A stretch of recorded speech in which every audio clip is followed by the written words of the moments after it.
Have you ever wondered what law is it that the Papua New Guineans are applying under the rain tree, resolving their disputes?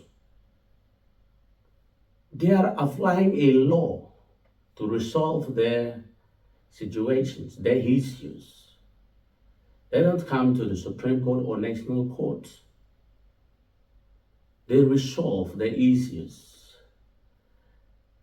every day, especially in Moresby under the rain trees. So they are applying a law, and I am quite curious, what law is it that they are applying to resolve their issues? Well, this is introduction to customary law. So we will explore that topic as in this series.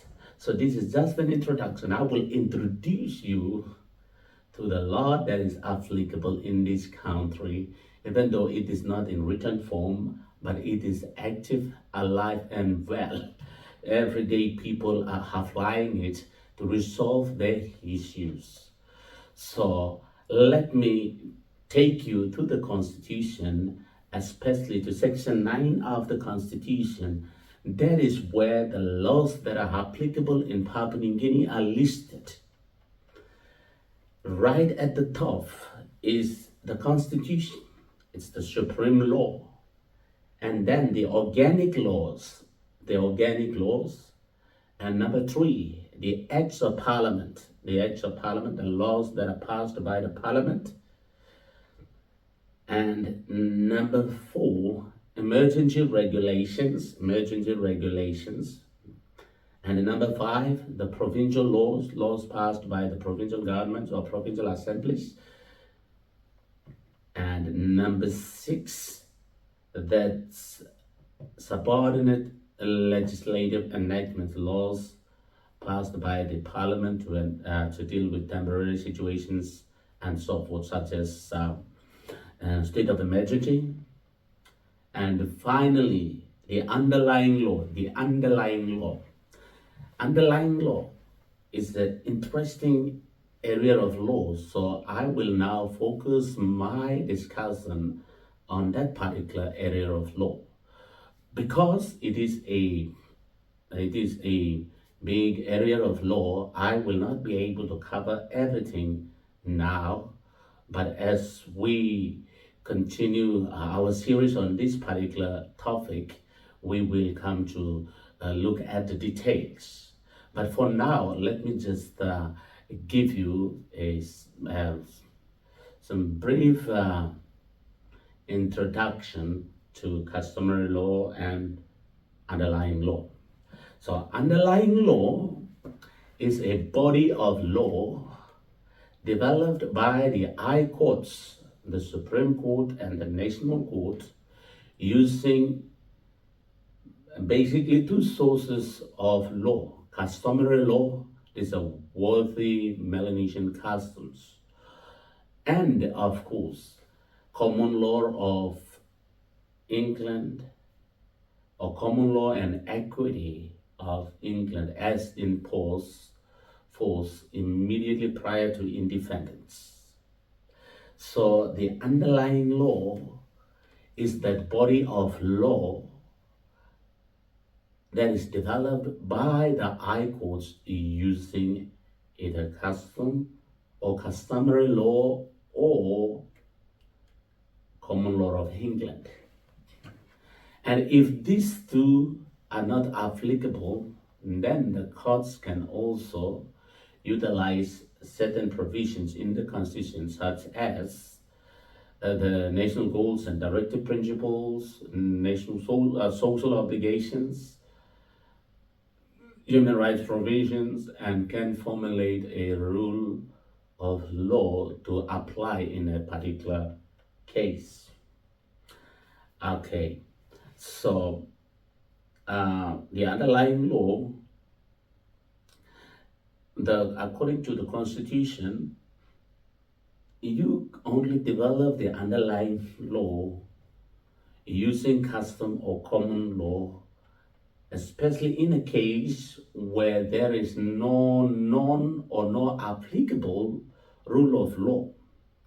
Say, for instance, somebody files a case in court and there is no legal principle applicable because it is that case or that issue is quite foreign to the established legal principles.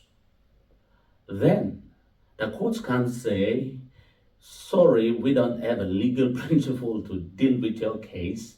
You go back home and deal with it yourselves. The courts can't say that. So the Constitution empowers the courts to develop a law, a legal principle, using customary law or common law, or if either of them, or if both are not applicable, if there's no principle of law applicable, that is applicable to that situation, then the courts can also formulate one that is consistent with the prevailing circumstances of the country using certain provisions. So it is an interesting area of law. So the courts can then formulate that rule. Whatever law, whether they extract it from a legal principle, whether they extract it from customary law or common law, or formulate, the courts themselves formulate that legal principle, then that legal principle now becomes part of what is known as the underlying law. So underlying law is a big subject, and it's a area of law. So those are legal principles that are formulated by the high courts using customary law or common law or rules formulated by the high courts. These now legal principles, they do not become contract law. No, they don't become a lot of thoughts. No, they become now what is known as underlying law. So underlying law is a subject of law, or you can say it's a area of law, just like constitutional law, contract law, or and torts law. It's a subject of law, but it is unique because the principles of law, at least you have some custom in it. So this is a unique law. So I will continue to explain this. So, like our people use this law every single day. They use this law every single day. Like they're resolving disputes under the rain tree, especially near the traffic light at Waigani.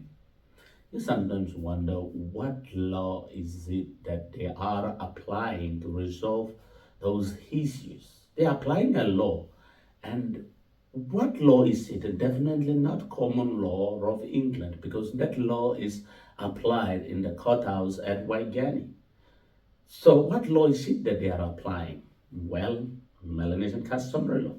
They are applying Melanesian customary law. The Constitution provides for the development of the underlying law using customary law and, of course, common law of England. So, as I said earlier, I will continue to explain in the next series of in part two of this series. I will explain the difference between common law and the difference between common law and customary law. I will also talk about the objectives and stuff. So please don't get away. Subscribe, keep watching, because we are on a journey to learning a very important area of law that has not been given that prominence. I feel that it is our time now to talk about it, to educate ourselves about this particular area of law. And if it means we just get out of our comfort zones, give a helping hand to help develop it, the minimum we can do is to talk about it and popularize. So that is what I am basically doing. See you in part two. Thank you.